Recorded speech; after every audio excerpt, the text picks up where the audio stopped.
मुख्यमंत्री डॉक्टर मोहन यादव ने आज दत्तोपंत ठेकड़ी शोध संस्थान का भूमि पूजन किया। इस मौके पर आरएसएस के अखिल भारतीय सदस्य सुरेश सोनी, उच्च शिक्षा मंत्री इंदर सिंह परमार, संस्कृति मंत्री धर्मेंद्र लोधी और आरएसएस के डॉक्टर अशोक पांडे भी मौजूद रहे। इस अवसर पर मुख्यमंत्री ने कहा कि यह शोध संस्थान वर्तमान समय में बेहद महत्वपूर्ण है और सनातन परंपरा को वैश्विक स्तर पर स्थापित करने में सहायक होगा। मुख्यमंत्री डॉक्टर मोहन यादव ने भूमि पूजन के दौरान कहा कि जिस नाम से इस कार्य की शुरुआत हो रही है वह स्वयं में एक प्रेरणा है। स्वर्गीय दत्तोपंत ठेकड़ी को उन्होंने एक दीपक की संज्ञा दी, जिन्होंने समाज को दिशा देने का कार्य किया। अपने संबोधन में मुख्यमंत्री ने कहा कि दत्तोपंत ठेकड़ी हमेशा इस बात पर जोर देते थे कि हिंदू दर्शन केवल हमारे तक सीमित ना रहे, बल्कि इसे संपूर्ण चराचर जगत तक पहुंचाया जाए। उन्होंने कहा कि हमारी सनातन परंपरा विश्व के सामने एक आदर्श प्रस्तुत करती है और इसे आगे बढ़ाने के लिए शोध संस्थान की महती भूमिका होगी। मध्य प्रदेश के मुख्यमंत्री डॉक्टर मोहन यादव ने दिल्ली विधानसभा चुनाव को लेकर बड़ा बयान दिया है। उन्होंने कहा कि दिल्ली की जनता ने ठान लिया है कि इस बार बीजेपी को जिताना है। सीएम यादव ने अरविंद केजरीवाल और आम आदमी पार्टी पर तीखा हमला बोलते हुए कहा कि अब लोग उन्हें बर्दाश्त नहीं करेंगे। मुख्यमंत्री मोहन यादव ने कहा कि उन्होंने खुद दिल्ली में चुनाव प्रचार किया है और वहां के माहौल को समझा है। उन्होंने दावा किया है कि जनता आम आदमी पार्टी की सरकार से पूरी तरह नाराज है। सीएम यादव ने कहा कि कांग्रेस तक यह मान रही है कि केजरीवाल ने शराब घोटाले में बड़ी गलती की है। मुझे इस बात का संतोष है, लोकतंत्र के इस माहौल में दिल्ली विधानसभा चुनाव के परिदृश्य में मैं स्वयं भी गया था। पहले जापान जाने के पहले भी वहां प्रचार प्रसार करने गया। सच में दिल्ली के लोगों ने ठान लिया कि किसी हालत में अब केजरीवाल की सरकार को बर्दाश्त नहीं करेंगे। जिस प्रकार की दिल्ली के अंदर दुरावस्था है, यमुना जी पूरी भयानक गंदी हुई है, सब गंदगी छाई हुई है। हर एक व्यक्ति एक तरह से ये मन से दुखी हो गया। और तो अब तो और कांग्रेस के जो लोग लोकसभा चुनाव तक गलबैयां कर रहे थे, अब वो भी कह रहे हैं कि हाँ, केजरीवाल ने बहुत बड़ी गलती कर दी शराब घोटाले में भाग लेकर के। एक लोकतंत्र के इतने पावन मंदिर के अंदर खास करके एक उम्मीद के साथ केजरीवाल जी ने सरकार जनता ने सौंपी थी कि नया विचार आया, नया व्यक्ति आया, पढ़ा लिखा आया है, बहुत सारे प्रकार से उनने जो वादे किए थे, लेकिन वो वादे नहीं थे, झूठ की मशीन है जो लगातार झूठ बोलती जाती है। और खास करके नैतिकता के मामले में तो पराकाष्ठा हो गई जब मुख्यमंत्री को जेल जाना पड़े। वो इस्तीफा जैसी बात से बच करके अपने आप को 4 महीने तक जेल में कहे कि मैं सही हूँ, लेकिन जब जनता ने प्रश्न उठाए तो जनता जनार्दन होती है, वो जनता का सामना नहीं कर पाए। शर्मिंदगी मान करके जनता के बीच इस्तीफा दे करके दोबारा हिम्मत कर रहा है। जनता उसको बर्दाश्त नहीं करेगी। मैं मान के चलता हूँ निश्चित रूप से यशस्वी प्रधानमंत्री श्रीमान नरेंद्र मोदी जी के नेतृत्व में हमारी मां सरकार भारतीय जनता पार्टी की बनेगी। मध्य प्रदेश में पहली बार भोपाल में इन्वेस्टर्स समिट का आयोजन होने जा रहा है। मुख्यमंत्री डॉक्टर मोहन यादव ने इसे ऐतिहासिक बताते हुए कहा कि यह समिट राज्य के औद्योगिक विकास के लिए मील का पत्थर साबित होगी। सीएम मोहन यादव ने कहा कि अब तक कुल 7 इन्वेस्टर्स समिट हो चुकी हैं, लेकिन पहली बार भोपाल इस बड़े आयोजन का गवाह बनेगा। उन्होंने इसे मध्य प्रदेश का औद्योगिक साल करार देते हुए दावा किया कि इस समिट में नया रिकॉर्ड बनेगा। मुझे इस बात का संतोष है कि जब हम इन्वेस्टर समिट की बात कर, रीजनल लेवल पर 7 इन्वेस्टर समिट हुई है और इस साल चूंकि हमने तो उद्योग वर्ष घोषित किया है, ऐसे में ग्लोबल इन्वेस्टर समिट को लेकर यशस्वी प्रधानमंत्री की जब पहली बार भोपाल में ये इन्वेस्टर समिट होने वाली है, तो भोपाल के मान सम्मान के साथ प्रदेश स्तरीय एक बड़ा आयोजन होने वाला है। और विश्व के अंदर जब मैं घूम रहा हूँ तो ध्यान में आ रहा है, भारत में, मध्य प्रदेश में और भारत के बाहर भी हमारे यहाँ उद्योग या औद्योगिकरण को लेकर के सकारात्मक माहौल का एक लहर की चल रही है। और यशस्वी प्रधानमंत्री के माध्यम से जब ग्लोबल इन्वेस्टर समिट होगी तो एक नया रिकॉर्ड बनेगा। मध्य प्रदेश एक नई करवट लेकर एक आर्थिक शक्ति की तरफ मध्य प्रदेश बढ़ेगा। कुंभ का स्नान है आज और आपने भी कुंभ स्नान को लेकर मुख्यमंत्री डॉक्टर मोहन यादव ने बड़ा बयान दिया है। उन्होंने कहा है कि लाखों श्रद्धालु इस पवित्र अवसर पर पहुंचे हैं और पूरी तरह आस्था में डूबे हुए हैं।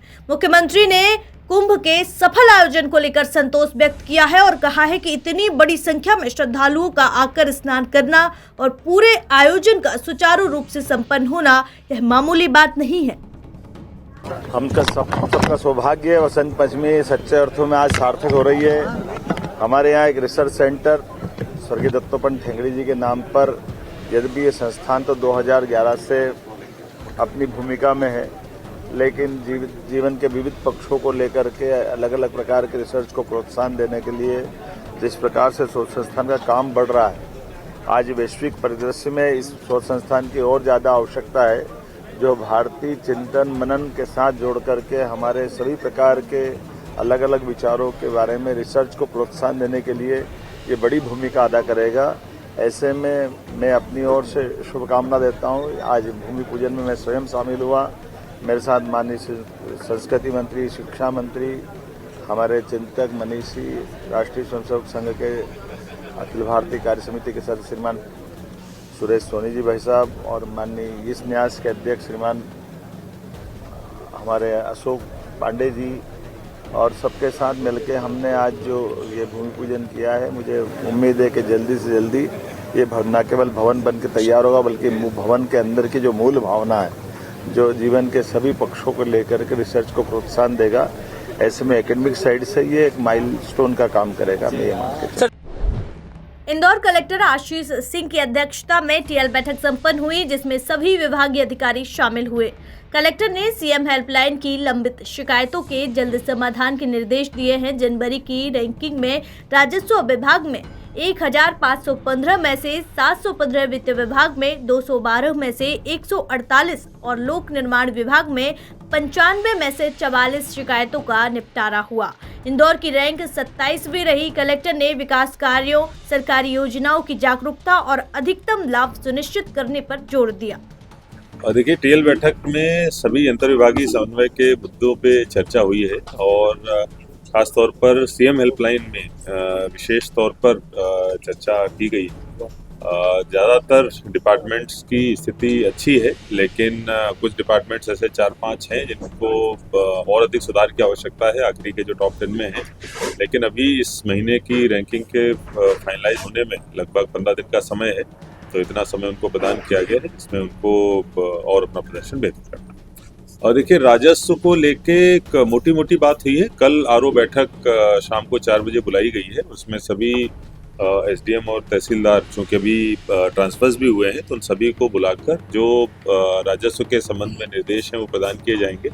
कुल मिला के सभी हमारा चाहे नामांतरण, बंटवारा, सीमांकन आदि के प्रकरण हो, वो बिना किसी शिकवा शिकायत के समय सीमा में लगातार होते रहे। और इसके अलावा राजस्व वसूली पर भी ध्यान देने की आवश्यकता है। ये 2 चीज़ें शासन की प्राथमिकता में हैं, जिनसे आज सभी एसडीएम को अवगत कराया गया है। कल आरओ बैठक में भी इस पर चर्चा करेंगे। इंदौर में अवैध खनन की शिकायतों पर कार्रवाई करते हुए कलेक्टर आशीष सिंह ने सहायक खनिज अधिकारी चैन सिंह डामोर को सस्पेंड कर दिया। डामोर पर आरोप था कि वे खनन माफियाओं को संरक्षण दे रहे थे और कार्रवाई से बच रहे थे। धरनावद में अवैध खनन की पुष्टि के बाद प्रशासन ने मशीनें और डंपर जब्त किए। गोपनीयता भंग करने और माफियाओं से मिली भगत के कारण यह बड़ी कार्रवाई की गई। जी हाँ, अभी जो हम लोगों ने, चूंकि माइनिंग ऑफिसर का स्थानांतरण हो गया था और उसके बाद में कोई नए माइनिंग ऑफिसर की नियुक्ति नहीं हुई है, इसीलिए डिप्टी कलेक्टर जो प्रियंका चौरसिया हैं, उनको हमने माइनिंग ऑफिसर का चार्ज दिया है, जब तक कि शासन से कोई आगामी आदेश प्राप्त नहीं होता है। इंदौर कलेक्टर आशीष सिंह ने कार्यकाल का 1 वर्ष पूरा होने पर एक बड़ा प्रशासनिक फेरबदल किया। शहर के सभी एसडीएम और 11 तहसीलदारों का तबादला किया गया। सांबेर और महू के एसडीएम की कार्यशैली को लेकर शिकायतें मिलने पर उन्हें हटाया गया। कॉलोनी सेल में बड़ा बदलाव करते हुए रोशनी वर्धमान को जिम्मेदारी सौंपी गई है। इस प्रशासनिक सर्जरी के पीछे अधिक सक्रिय अधिकारियों को सही स्थान पर नियुक्त करने का उद्देश्य बताया गया। देखिए, लगभग सभी जितने भी पदस्थापनाएं थी, लगभग 2 साल हो गए थे, क्योंकि विधानसभा चुनावों से पूर्व सभी एसडीएम तहसीलदारों की पदस्थापना हुई थी और उसके बाद में इक्का दुक्का को छोड़ के कोई भी परिवर्तन नहीं हुए थे। तो निश्चित रूप से 2 साल के बाद में ये एक तरीके से रूटीन प्रक्रिया हो जाती है कि स्थानांतरण होते हैं। शासन की नीतियां भी अधिकतर इसी तरफ इंगित करती हैं। तो निश्चित रूप से जो प्रशासकीय कारण था वो यही था कि काफ़ी टाइम हो गया था और इसके अलावा सबको सबकी क्षमता के अनुरूप और जो भी अभी तक का ऑब्जर्वेशन हुआ है उसके आधार पर कार्य विभाजित किया। देखिए नहीं, शिकायत जैसी कोई भी स्थिति नहीं है और सभी लोग अच्छा काम कर रहे हैं। सबको जहां जहां पर जिसकी आवश्यकता होती है उस हिसाब से प्लेस किया जाता है। सभी को कुछ काम आवंटित किया। मध्य प्रदेश राजीव विकास केंद्र ने इंदौर शहर के 35 और जिलों के 13 थानों में जनप्रतिनिधियों की नियुक्ति की है। इनका उद्देश्य आम जनता की समस्याओं का समाधान करना और नशाखोरी के खिलाफ जागरूकता अभियान चलाना है। संगठन ने किसानों, व्यापारियों, युवाओं और मजदूरों को जोड़ने की भी योजना बनाई है। कांग्रेस नेता देवेंद्र सिंह यादव ने बताया कि जनता की समस्याओं के समाधान के लिए शासकीय कार्यालयों में भी जनप्रतिनिधि नियुक्त किए जाएंगे। शहर और जिले की आम जनता की समस्याओं के निराकरण के साथ ही शहर जिले में बढ़ती हुई नशाखोरी के खिलाफ अभियान चलाए जाने हेतु मध्य प्रदेश राजीव विकास केंद्र कांग्रेस पार्टी द्वारा शहर के 35 थाने एवं जिले के 13 थानों में एक जनप्रतिनिधि नियुक्त किया गया है। यह अभियान लगातार थाने स्तर पर चलाया जाएगा। आम जनता की समस्या इन जनप्रतिनिधियों द्वारा सुनी जाएगी। साथ ही कांग्रेस पार्टी की मजबूती के लिए संगठन स्तर पर भी युवा, किसान, छात्र, मजदूर के साथ ही वकील, इंजीनियर, छोटे दुकानदार को भी जोड़ने का अभियान लगातार जो है चलाया जाएगा। इंदौर की खजराना पुलिस ने वाहन चोरी के मामले में 3 आरोपियों को गिरफ्तार किया है। इनके पास से 10 दोपहिया वाहन जब्त किए गए। आरोपियों ने महंगे शौक पूरे करने के लिए गाड़ियां चुराई थीं और कई वाहन धार जिले में बेचे थे। पुलिस आगे की जांच कर रही है। इंदौर नगर निगम ने पॉलीथीन कैरी बैग पर सख्त कार्रवाई की है। आयुक्त शिवम वर्मा ने निर्देश पर सुदामा नगर में एक ठेले से प्रतिबंधित पॉलीथीन मिलने पर छापा मारा, जहां से 200 किलो पॉलीथीन जब्त हुई है और गोवर्धन पोरबाल पर 50,000 रुपए का जुर्माना लगाया गया। नगर निगम ने नागरिकों से पॉलीथीन का उपयोग न करने की अपील की है। इंदौर नगर निगम आयुक्त शिवम वर्मा ने जन्म मृत्यु विभाग के रजिस्ट्रार डॉक्टर अखिलेश उपाध्याय को हटाकर वीरेंद्र उपाध्याय को नए रजिस्ट्रार नियुक्त किया है। तो वहीं प्रमाण पत्र जारी करने में देरी की लगातार शिकायतों के कारण यह फैसला लिया गया। इससे पहले कर्मचारी की सेवा समाप्त और एक अन्य को निलंबित किया जा चुका है।